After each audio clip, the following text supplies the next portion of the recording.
நன்றி அண்ணா.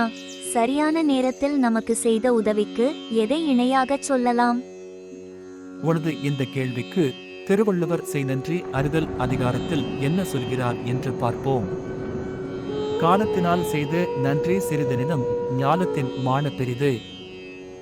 இதன் பொருள், சரியான நேரத்தில் செய்து உதவி சிறிதளவாக இருந்தாலும் அது இந்த பொருள் உலகத்தை விட பெரிதாக மதிக்கப்படும்.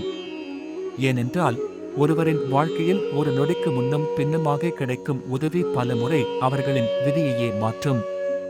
உதாரணத்திற்கு, இந்த உலகத்தில் எழுதும் பேனாக்கள் பல இருந்தாலும் தேர்வின் போது ஒருவரின் பேனா திடீரென எழுதாமல் போகலாம். அந்த சமயத்தில் அருகில் இருந்தவர் ஒரு பேனா கொடுத்தால் அது ஒரு சிறிய செயல் என்றாலும் அந்த நேரத்தில் அது வாழ்க்கையே மாற்றும் உதவியாகிவிடுகிறது. அந்த உதவிக்கு நிகர் இந்த பொருள் உலகமே ஈடில்லை.